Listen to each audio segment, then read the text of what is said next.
안녕하세요, 여러분. 오늘도 한 분의 사연을 가져왔습니다. 영상 시작하기 전에 구독과 좋아요 꼭 눌러주시면 더 좋은 이야기로 찾아뵙겠습니다. 그럼 시작하겠습니다. 할머니 이 서류에만 도장 찍으시면 평생 걱정 없으세요. 손자가 건넨 그 말을 믿는 순간 제 집은 제 집이 아니게 될 뻔했습니다. 저는 올해 72, 정말자입니다. 동해 바닷가 작은 항구 마을에서 건어물 가게를 운영하며 살아왔습니다. 가게 건물 2층에 딸린 단칸방이 제 보금자리였죠. 크지 않지만 평생 모은 돈으로 마련한 제 집이었습니다. 몇 년 전 교통사고로 아들을 잃었습니다. 그 충격에서 아직 헤어나오지 못한 며느리는 서울에서 직장을 다니며 정신을 붙들고 있었고 손자 재민이가 제 곁으로 내려왔습니다. 28살 취업 준비하던 청년이 할머니 곁으로 온 거죠. 처음엔 서먹했습니다. 어릴 땐 그렇게 자주 보던 손주인데 커서 보니 어색하더라고요. 하지만 함께 사는 동안 재민이는 가게 일도 도와주고 저녁 식사도 함께 차려주며 의지가 되어주었습니다. 그날도 평범한 새벽이었습니다. 동이 트기 전 저는 늘 그랬듯 눈을 떴습니다. 몸이 예전 같지 않아서 자다 깨달을 반복하는 나이가 됐거든요. 그런데 뭔가 달랐습니다. 가슴 한쪽이 답답하고 이유 없이 불안한 기분이 들었죠. 그때였습니다. 야옹야옹. 가게 앞을 지키는 길고양이 단추가 창문을 긁으며 울어댔습니다. 단추는 몇 해 전부터 가게 처마 밑에 살던 고양이였어요. 회색 털에 목에 하얀 점이 있어서 단추라고 이름 붙였죠. 평소엔 조용한 녀석인데 그날따라 유난히 불안해하며 창문을 긁고 울었습니다. 왜 그러니, 단추야? 창문을 열자 단추는 안으로 뛰어들더니 제 발치를 맴돌며 계속 울었습니다. 마치 뭔가를 경고하는 것처럼요. 그날이었습니다. 재민이가 다니는 시니어 공존 마을이라는 사회적 기업 설명회가 열리는 날이었죠. 재민이는 몇 달 전부터 그 회사 일을 도우며 할머니, 이거 정말 좋은 사업이에요라고 말해왔습니다. 어르신들이 소유하신 집이나 건물을 공유재산으로 등록하시면 평생 수익 배당도 받으시고 무료로 요양 혜택까지 받으실 수 있어요. 요즘 시대는 이렇게 함께 나누면서 사는 거래요. 재민이 말을 들으면서도 저는 뭔가 찝찝했습니다. 집을 남에게 맡긴다? 아무리 좋은 명분이라 해도 평생 모은 재산을 그렇게 쉽게 넘길 수 있는 건가 싶었죠. 하지만 재민이는 너무 확신에 차 있었습니다. 그 회사 대표 유설인이라는 여자는 마을 곳곳을 돌아다니며 어르신들의 인생 이막을 열어드리겠습니다라는 강의를 했고 벌써 몇몇 어르신들이 집과 땅을 맡기겠다고 나섰다는 소문도 들렸습니다. 좋은 일이라면 응원해야지. 저는 그렇게 생각하려 했습니다. 하지만 밤마다 책상에 앉아 서류를 들여다보며 한숨 쉬는 재민이의 뒷모습이 자꾸만 마음에 걸렸습니다. 재민이가 이상해지기 시작한 건 한 달쯤 전부터였습니다. 밥을 자주 거르더니 휴대폰만 붙들고 뭔가를 계속 확인했습니다. 투자 자료인지 계약서인지 모를 서류들을 프린트해서 방 한쪽에 쌓아두고 밤늦게까지 형광펜으로 줄을 그으며 공부하듯 들여다봤죠. 재민아, 밥은 먹고 그러니? 아, 네. 할머니, 저 괜찮아요. 대답은 했지만 눈은 계속 화면을 향해 있었습니다. 그러던 어느 날 유설인이라는 여자가 우리 가게에 찾아왔습니다. 30대 중반쯤 보이는 정갈한 정장 차림의 여자였어요. 밝게 웃으며 제게 명함을 건넸습니다. 안녕하세요, 정말자 어르신. 재민 씨 할머니시죠? 저는 시니어 공존 마을 대표 유설인입니다. 재민 씨가 저희 사업에 정말 열심히 참여해주고 계세요. 그래요? 우리 손주가 도움이 되나 모르겠네요. 아니에요. 정말 훌륭하세요. 그런데 어르신, 혹시 오늘 시간 괜찮으시면 잠깐 말씀드릴 게 있는데요. 유설이는 노트북을 꺼내 여러 자료를 보여주었습니다. 다른 지역에서 성공한 사례, 어르신들이 행복하게 웃고 있는 사진, 수익 배당 그래프 같은 것들이었죠. 어르신께서 이 건물을 저희 공유재산으로 등록만 해주시면 어르신과 재민 씨 두 분 이름으로 평생 수익 배당을 드립니다. 그리고 만약 건강이 안 좋으실 때는 무료로 요양시설도 이용하실 수 있고요. 그런데 집을 맡긴다는 게 무슨 뜻인가요? 소유권을 넘기시는 게 아니라 공동으로 관리하는 거예요. 어르신은 계속 여기 사시면서 저희가 건물을 활용해서 수익을 만들어 드리는 거죠. 완전히 윈윈이에요. 그때 단추가 가게 안으로 들어왔습니다. 평소엔 사람들 앞에서도 얌전한 편인데 유설인을 보자마자 털을 곤두세우더니 구석으로 숨어버렸습니다. 낮게 으르렁거리는 소리도 냈고요. 아유, 저 고양이 좀 징그럽네요. 위생에도 안 좋을 텐데. 유설인이 인상을 찌푸리며 말했습니다. 그 순간 제 마음속에 뭔가 걸리는 게 있었습니다. 단추는 사람을 잘 가려요. 나쁜 사람 앞에서는 절대 가까이 가지 않거든요. 재민이는 유설인이 돌아간 후에도 계속 설득했습니다. 할머니, 이거 정말 좋은 기회예요. 요즘은 다들 이렇게 자산을 공유하면서 살아요. 혼자 가지고 있으면 뭐해요? 나중에 할머니 아프시면 병원비도 엄청 들잖아요. 그래도 재민아, 집을 남한테 맡기는 건 조심스럽지 않니? 남이 아니라 사회적 기업이에요. 나라에서 인정한 곳이고 구청에서도 함께 진행하는 사업이래요. 재민이 목소리엔 확신이 가득했습니다. 저는 뭐라 더 말할 수가 없었어요. 혹시 제가 너무 고집센 늙은이는 아닐까, 시대에 뒤떨어진 생각을 하는 건 아닐까 싶기도 했으니까요. 그런데 이상한 일들이 계속 생겼습니다. 마을 어르신들 사이에서 비슷한 이야기가 돌기 시작했어요. 모두 유설인 회사에서 준비한 똑같은 양식의 계약서를 받았고 도장을 찍을 준비를 하고 있다는 거였습니다. 나도 다음 주에 계약한다더라. 우리 아들이 좋은 거라고 하던데. 나라에서 하는 사업이면 믿을만하지 않겠어? 슈퍼마켓에서, 마을회관에서, 곳곳에서 그런 이야기가 들렸습니다. 그런데 묘하게도 다들 비슷한 말투로 똑같은 내용을 반복했어요. 마치 누군가에게 같은 교육을 받은 것처럼요. 단추는 유설인이 가게 앞을 지날 때마다 창문 너머로 지켜보다가 그녀가 사라지면 제 다리에 몸을 비비며 울었습니다. 저는 단추를 안아 올리며 중얼거렸습니다. 너도 뭔가 이상하다고 느끼는 거니? 드디어 구청에서 사전 설명회가 열리는 날이 왔습니다. 회의실에는 마을 어르신 20명 정도가 모였고 자녀나 손주들도 함께 왔습니다. 재민이도 저와 함께 자리에 앉았죠. 유설이는 새하얀 블라우스에 검은색 정장을 입고 단상에 올라섰습니다. 노트북을 연결하고 커다란 화면에 프레젠테이션을 띄웠어요. 어르신 여러분, 안녕하세요. 오늘 이렇게 귀한 시간 내주셔서 감사합니다. 저희 시니어 공존 마을은 정부와 지자체가 함께 인정한 사회적 기업입니다. 이미 전국 5개 지역에서 성공적으로 운영되고 있고요. 화면에는 웃고 있는 노인들 사진, 깔끔한 건물들, 그래프와 숫자들이 쏟아졌습니다. 유설인의 말투는 자신감으로 가득했어요. 어르신들께서 소유하신 부동산을 저희 공유재산으로 등록하시면 그 자산을 기반으로 수익 사업을 진행합니다. 카페도 열고 문화센터도 만들고 그렇게 생긴 수익을 매달 어르신들께 배당해 드리는 거죠.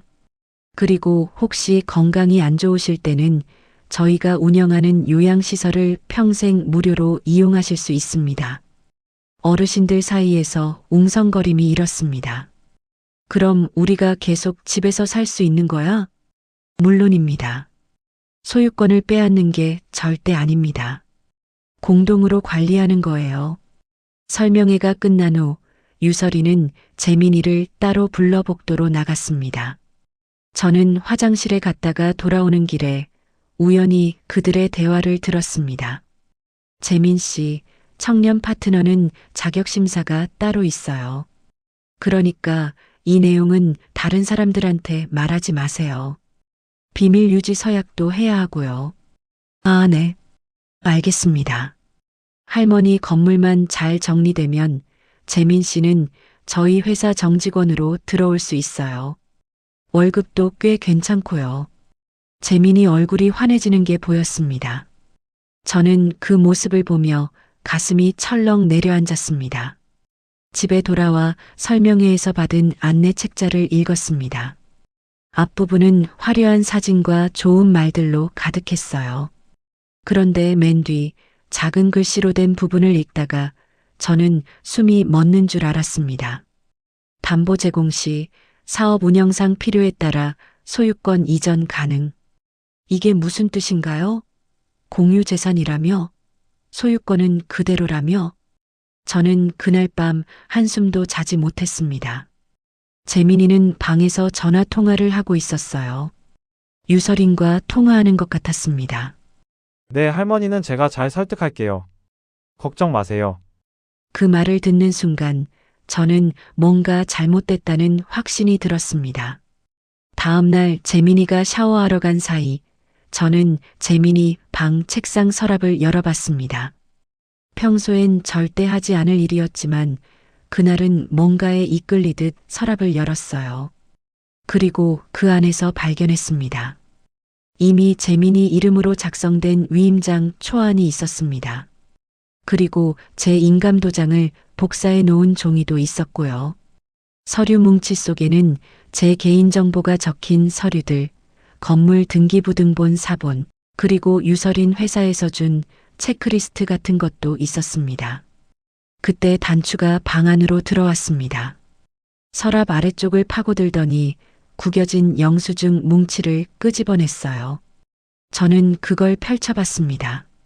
그 안에는 다른 노인 이름들이 적힌 위임장 사본들이 여러 장 섞여 있었습니다. 마을 슈퍼 주인 박순덕 어르신, 정육점 하시는 김철수 어르신, 다들 제가 아는 분들이었어요. 우리 집만 노린 게 아니구나. 저는 그제야 알았습니다. 이건 한두 집 문제가 아니라 마을 전체를 노린 조직적인 일이라는 거요. 다음 날 아침 저는 재민이에게 아무 말도 하지 않았습니다. 대신 오늘 읍내 병원에 검사받으러 간다고만 말하고 집을 나섰어요. 하지만 병원이 아니라 읍내법률구조공단으로 갔습니다. 어젯밤 인터넷으로 검색해서 찾아낸 곳이었죠. 가져간 서류들을 책상 위에 펼쳐놓고 담당 변호사님께 여쭤봤습니다. 이 계약이 어떤 의미인지 좀 봐주시겠어요? 젊은 여자 변호사님이 서류를 꼼꼼히 읽더니 심각한 표정으로 고개를 들었습니다. 어르신, 이거 굉장히 위험한 계약입니다. 겉으로는 공유재산이라고 포장했지만 실제로는 사업 실패 시 건물이 회사 앞으로 넘어갈 수 있는 구조예요. 이 조항 보세요. 담보 제공, 소유권 이전 가능, 이런 문구들이 다 숨어 있잖아요.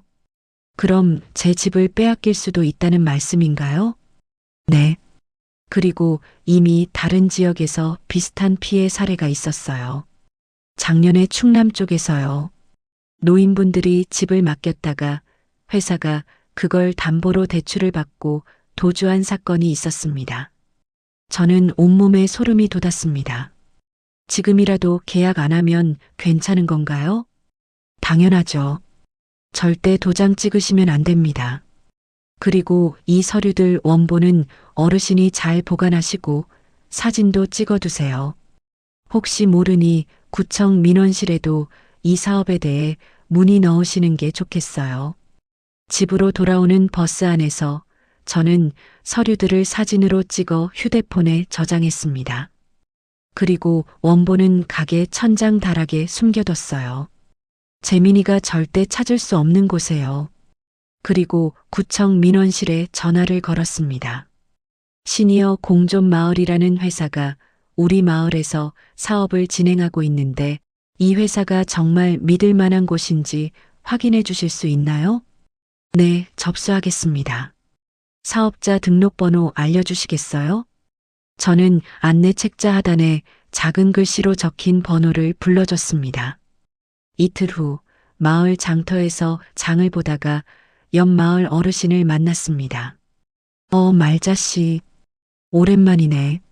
아이고, 춘자 언니. 잘 지내셨어요? 말이 아니야. 작년에 우리 마을에도 비슷한 사업하는 사람들이 왔었거든. 좋다고 해서 우리 공장 건물 맡겼더니 지금 소송 중이야. 네, 소송이요? 그 사람들이 건물을 담보로 어마어마한 돈을 대출받고 잠적해버렸어. 지금 은행에서 경매 넘어간다고 난리야. 변호사 선임해서 싸우는 중인데 돈만 들어가고 언제 끝날지도 모르겠고. 저는 그 말을 듣고 손발이 떨렸습니다. 집에 돌아와 재민이에게 조심스럽게 물어봤습니다. 재민아, 그 유설인이란 사람 정말 믿을 만한 거 맞니? 할머니 왜 자꾸 의심하세요? 구청에서도 같이 하는 사업이라니까요. 그래도 계약서 내용이 좀 이상한 것 같아서. 할머니가 이해 못 하시는 거예요. 요즘 계약은 다 복잡해요. 재민이는 짜증 섞인 목소리로 대답했습니다. 저는 더 이상 말할 수 없었어요. 그날 밤 저는 읍내 PC방에 가서 유설인 회사 사업자 등록번호를 검색해 봤습니다. 그리고 발견했습니다. 이미 여러 지역에서 민원이 들어간 업체라는 사실을요. 국민신문고에 올라온 글들, 피해자 카페 게시물들이 쏟아져 나왔습니다. 사기당했습니다. 집을 빼앗겼습니다. 노부모님이 길거리에 나앉을 뻔했습니다. 저는 그 글들을 하나하나 읽으며 눈물이 났습니다. 그리고 결심했습니다. 절대 가만히 있지 않겠다고요. 최종 계약일이 다가왔습니다. 구청 회의실에 마을 어르신 15명과 그 자녀들이 모였습니다. 유설인과 회사 직원 3명도 왔고요. 테이블 위에는 두꺼운 계약서 뭉치들이 놓여 있었습니다. 재민이는 제 옆에 앉아 긴장한 표정이었어요. 품 안에 단추를 몰래 숨겨왔더군요. 제가 아침에 단추 좀 데리고 가자고 해서요. 유설인이 밝게 웃으며 말했습니다. 어르신 여러분, 오늘이 드디어 새 출발의 날입니다. 시간이 없으니까 서명부터 해주시죠. 다들 설명은 이미 들으셨고 구청에서도 검토 끝났으니까요. 서류가 돌기 시작했습니다. 어르신들이 하나둘 도장을 꺼내기 시작했어요. 저는 손을 들었습니다. 잠깐만요. 제가 질문 좀 하고 싶은데요. 어르신, 이미 다 설명드렸잖아요. 이 서류는 어제 구청 담당자분도 다 검토하셨어요. 그래도 저는 이 부분이 이해가 안 돼서요. 여기 담보 제공 시 소유권 이전 가능이라는 건 무슨 뜻인가요? 유설인의 표정이 굳었습니다. 그건 그냥 법적으로 들어가는 문구예요. 실제로는 해당 안 됩니다. 그럼 왜 쓰여 있죠? 어르신, 너무 걱정 많으시네요. 우리 회사가 사기치려고 이러는 줄 아세요? 회의실 안 분위기가 싸늘해졌습니다. 다른 어르신들이 저를 쳐다봤어요. 재민이는 제 팔을 잡으며 속삭였습니다. 할머니 제발요. 바로 그 순간이었습니다. 재민이 품 안에서 단추가 갑자기 뛰쳐나왔습니다.